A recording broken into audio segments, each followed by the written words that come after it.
Company of Heroes 3 is a strategy game featuring 4 distinct factions, each with their own strengths and weaknesses. And today, we're going to be going over the best tanks for the Allied faction, aka the USF and the British. With me today is my expert, as always, Johnny. Hello. And yes, we'll be diving into the best tanks in Company of Heroes 3 for the Allies, starting with, let's go with the Churchill combo. Let's just start off going strong. So, the Black Prince and the Churchill are both heavy units for the British. They come in primarily in the late game, and while the Black Prince was recently changed so you can have more than one per game, which was ridiculous since you could call in multiple Tigers, you can call in multiple Churchills at a time, and I think that's usually my preference. Is like, the Black Prince is better on paper, but I would rather have an army of Churchills just knocking down some Panzer IVs. With that in mind, and with the fact that it is a very potent tank, I would probably put the S tier for like the normal Churchill, and then for the Black Prince, I'd probably put like an A. While yes, on paper, the Black Prince is better, I think the accessibility, because you do get it faster with command points, I think the number you can acquire, and the, again, just the general all-around potency of what you're going to be facing, I'd rather have an army of Churchills over than one Black Prince. Johnny, would you confirm? Yeah, Company of Heroes 3 has shown that having a lot of units for a spam tends to beat the large singular unit. So the Black Prince has incredible punching power because it is armed with a 17-pounder gun and can very easily chunk infantry squads for a lot of their hit points. The problem is it's a singular expensive vehicle, and as it stands right now, anti-tank strafes from the DAC are very powerful. It can survive, but it's very limited to what it's capable of doing because, it's a singular vehicle. It'll get focused down because it's high fuel investment, and it's going to take up a lot of your pop cap. Compared to the regular Churchills, you can spam out a lot more of these guys. They're all, they're tough as nails. They have pretty punchy guns. They overpower, basically all non-doctrinal and non-Tiger vehicles that the Axis can throw out. And their only real weakness is, getting shot to shit by anti-tank guns like Flak 88. The Black Prince, solid A, it has its faults, but if you do get it, no one's going to fault you. It'll just be a little bit later in the game, and you'll only be able to get one at a time. Since we're also speaking of, the best tanks at the time, why don't we also speak about the Americans? So let's go with the Easy 8 and the normal Sherman for this discussion. Since we have the British counterparts, let's get the Americans out of the way. Yeah, Easy 8 sits at the very top of S. This thing is just a monster. It has a very, very potent gun for dealing with basically all targets, including the Tiger. Very fast. It also has access to a decent amount of utility involving the armor-piercing rounds ability it gets, which allows it to very easily deal with the Axis heavier armor from the front. The only thing that holds this back is the fact that it's a 7 command point call-in at the very end of the Armored Doctrines tree, and it's also 640 manpower since it comes in with an assault engine. Other than that, that's the only thing that holds this thing back from breaking everything more than it already does. It's a monstrosity of a vehicle as it stands. Meanwhile, the regular Sherman, with or without the 76mm upgrade, is still a very good medium tank. There's nothing inherently wrong with it. It's relatively cheap. It does good damage, fills the role of a medium tank rather well. It's spammable, it's fast, and can benefit rather well from any doctrinal things if you want to go for the mechanized upgrade center. It's definitely probably low A, in my opinion. Nothing to write home about. It's not the original 76 Sherman that we had at the beginning of this game's life cycle, but it's still a solid option that you probably will see if the USF is going for the tank depot instead of skipping right for the Easy 8. Yeah, if this was the 76mm Sherman, I think S tier would have been a very easy point to put this Sherman, because when it was at its best, there was nothing that could stop it. It very much was a infantry destroying, tank killing monstrosity, and the Easy 8 was was shunned. Now, with the changes, I would tend to agree with your assessment. The Sherman is still a fantastic tank, and if you're going to get armor, I think having a tank that can hit infantry and deal with vehicles is better than having something specialized. And the Sherman, being an all-rounder, definitely fits that role. Though I would say its cousin, the Bulldozer Sherman, sadly does not fit into that category and kind of falls into the same point of the Brumbar on the Wehrmacht. However, with the Americans specifically, if you are doing your job right, you should have a very potent infantry killing force in the form of some type of infantry or multiple infantry units. So having a Bulldozer really seems like you're committing too much to anti-infantry roles, whereas you're using tanks, you're trying to fill in roles that you're not covering. Yeah, this thing is more expensive than a regular Sherman. It does get, I can't remember if it's a phosphorus or an incendiary barrage with veterancy, but it still doesn't make up for the fact that USF's other options for dealing with emplacements that that barrage would cover are already better and they're not as expensive. It's specialized, but not specialized enough to warrant it over a generalist vehicle as it stands. Yeah, so if we're putting the Sherman at like A, maybe this thing goes in like top of C. Because for the faction itself, I think is really what goes against this. I think if this was in another faction, I think people would want it. So I'd say top of C. Though if we're gonna finish out the Americans, I think that we should speak about the Scot and the Hellcat. The Hellcat is really good if you want to specialize into anti-vehicle. It's a bit cheaper than the Sherman, and it's very potent, but it just lacks the range compared to, for some reason, the Martyr. Meanwhile, the Scot, again, you're focusing on anti-infantry, and it has a poor range, so it's kind of a worse version. It has less armor. It is cheaper, but I don't think it's something you're specifically going to want to get.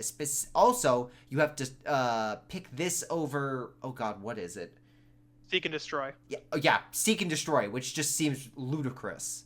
So I think in regards to placements, Hellcat probably bottom of A, top of B, the Scot bottom of D, just pure D. Like I don't see a reason to go it. I'd put it bottom of C just because it gets a phosphorus barrage, and phosphorus is always powerful from range. Yeah, but would you So take you it can over swing Seek it at? and Destroy? No, because I wouldn't take it over Seek and Destroy. I would put it in low C because there are very situational uses for the Scot where you won't have the mobility. You just need to batter your way through something. Okay. There are situational uses for it, but Seek and Destroy is almost always the better option. All right. I'll agree with that. But then, what would you say, Hellcat? Hellcat is definitely sitting in B. It doesn't have the range of other tank destroyers. It doesn't have the DPM to be able to like stand out compared to other vehicles. The Chaffee is significantly more cost efficient considering it's in a lower tech tier. It's also a cheaper vehicle than the Hellcat. Like the Hellcat just is kind of sad as it stands. It either needs more range or faster rate of fire. It needs something to make it stand out because it's just not worth 70 fuel when you can just wait for 20 more fuel to get a Sherman. And it's nothing compared to like the Martyr for the Germans. Though if we are going to talk about a little monster, I'd put this sucker right under the Sherman, which is the Chaffee. Johnny, you want to talk about your favorite child? Yes, the Chaffee, the M24, the fastest 75 in the West, as the voice line will tell you. This little monstrosity is the linchpin to most USF builds in 4v4 right now. It comes in at a good timing if you rush for it, being only 50 fuel in the motor pool, and it absolutely shuts down basically almost all Axis shenanigans aside from like Martyr spam. But even then, you're not going to send a tank to fight Martyrs, so it's not really out of its role there. It's incredibly fast. It has good veterancy requirements and good veterancy bonuses. If you go for the mechanized upgrade center, you can get some very potent rounds for it, like armor piercing rounds. It can already trade very well with like Panzer IVs and Panzer IIIs from the front as is, especially if you get two of them. It's hell on wheels. It's incredibly fast. The only thing that holds it from being like top up to the top of the tier list, like the EZ8, is the fact that its anti-infantry performance is rather low. Again, though, you are the Americans. If you're not doing good anti-infantry with your infantry, then there's a problem. So having the Chaffee being a monster that covers primarily armor, I think is just... I think you have your bases covered. I put it right under the EZ8 because the timing of it, like, I don't know how many times I've seen someone rush a Stug D or an 8-Rad and think they're hot shit, and only for a Chaffee to roll out like 15, 20 seconds later to completely shut down any type of shenanigans they were trying to pull. All right. I'll accept the bottom of. I've not used the Chaffee that much. It is something I will have to try out more. Though speaking of trying out, I know I'm skipping a few, but I'm going to the one I'm going to this tank because I like it. Grant. I really, really like this tank, even though I admit it has faults. You have to pay a premium to get it. It is really good against infantry with its dual guns. However, it's rather kind of sad against even Panzer IVs. Like, it's okay, it's not great. It's just a good tank, like an all-around tank that you're going to get for the British. And if you mass these, that's a lot of firepower. The problem is they're no Shermans. They're really no Shermans. As much as I want him to be, and as much as I like this little sucker, how stupid it looks, it's just not a Sherman. And it wants to be. It's trying to be, but it just can't. It doesn't have the flexibility of a Sherman because no turret. I'm not going to count the 37 as a turret because I've seen that thing bounce off of martyrs. It's very like decent for your late game lineup if you don't have access to Churchills, but like it kind of falls off. It kind of falls off compared to other vehicles. It's a bit slow and cumbersome. Lack of turret on the 75 is just a big pain for it. It can deal with infantry rather well, but like heavier armor for it, like it just really makes this thing feel sad. Kind of fitting that mold, I think right underneath of it, the Matilda. Like, it's got heavy armor. They did buff it. It is better gun. They didn't upgrade the gun. They just made the gun better. So I would just put it like right underneath. Yeah, you can take a lot of hits with it, but it's slow as hell. And I'd probably just go with speed. It's probably like maybe low A, actually, just a little bit above, just because the accessibility of it. It's cheaper. You don't need to tech an upgrade for it. They have like they're tanky as hell, which is like their main thing. They also can deal okay damage with the infantry. They get really scary and powerful when you get the upgrade center for the Brits and start getting good veterancy on them. All right. I will take your advice on that one. Put it in the bottom of A. Well, do you want to describe the little devil that's last for the British tank depot? Yeah, the Menace of the Crusader. So they're very cheap. They're not very heavily armored, but they are the epitome of the British cruiser concept, at least in this game, of good firepower and great speed. They are absolutely amazing for amassing a horde of them and just throwing them into like an enemy line at high speeds to crash through, blow up a lot of things, and run away. They serve pretty well too as line vehicles if you're going to move them around, like reposition, provide some fire support, pull back, and then pop up somewhere else. But they really shine in late game spam engagements where there's just a lot of them closing down on an enemy. Yeah. So for these little suckers, you would say probably top of B or bottom of A. I'd say low S. As long if you're not going for armor company for the British, they comprise like most of your late game power that is not the 17 pounder. All right, then let's go with the other British light tank. I guess the poor Chaffee, which is the Stuart, which I don't think is bad. I think it's it's decent. You have to pay a premium to unlock it. Doesn't really do anything fancy. It just does damage. I think it's like a 30 fuel upgrade, and then it's like 35 fuel per.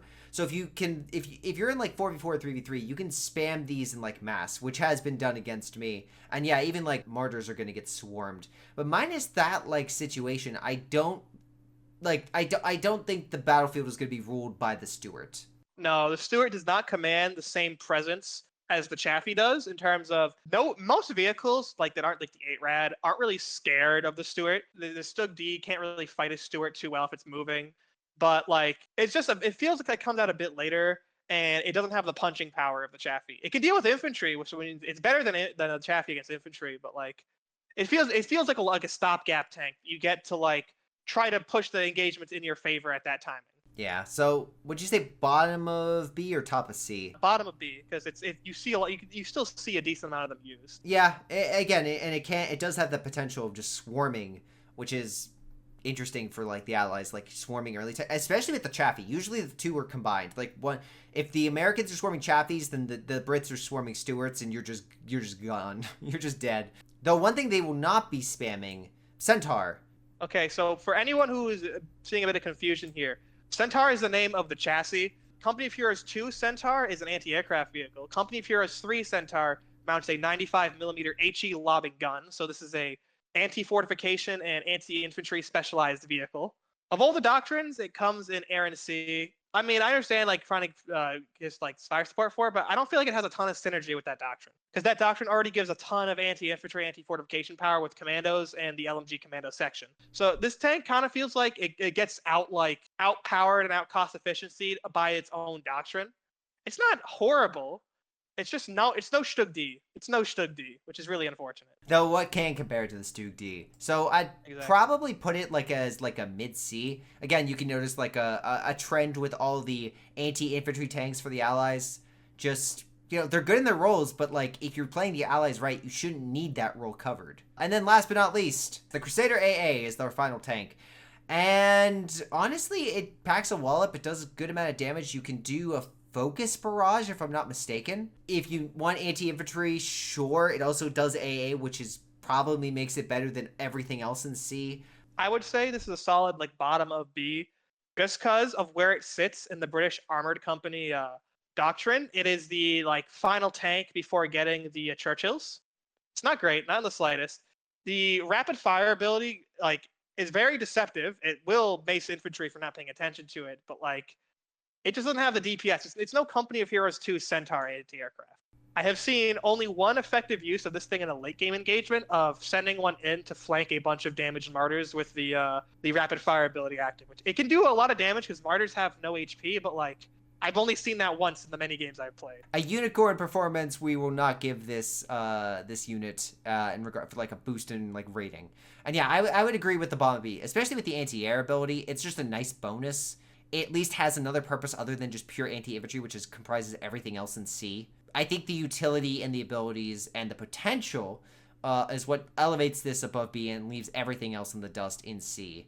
Yeah, I think that's pretty much a good place to leave it. Is there any other final notes you want to say with the tanks? I think right now is please buff. If there was anything that we wanted to change here, I'd say buff the Hellcat. Just give it like slight range. That is the main focus I would have for most of these tanks. Just give it like a little bit of range. Just a little bit. Yeah. The problem is the Hellcat's range over other medium vehicles is just so slight that you don't have the time to be able to kite away with it. So like a Panzer IV can notice that and pick up and move and get a shot traded back at you before you're able to accelerate away. And that is our overview of all allied tanks. Write down below if you have any comments as to which tanks should be on S or which should be lower. I'll be keeping an eye out. Also, leave a comment in regards to what you want to see in regards to tier videos. We just got allied vehicles and allied tanks done. I think we might do allied infantry, but we'll wait and see for your feedback. Until next time, I'm Greyshot151, always accompanied by the informative and expert that is Johnny, and we'll see you all next time. Till then, catch y'all later. Hello everyone, this is Greyshot17, and before y'all go, let me give a special shout out to Patreon supporters Joey G240, Milam, Big Cooch, Aphyria, Ace, Pyro Shark, Tony B 95, Epic Pleb. Thank you all for your incredible support in helping me grow my channel and support my channel and everything I do. Thank you, and to the rest of you, thanks for watching, and I'll see you guys next time.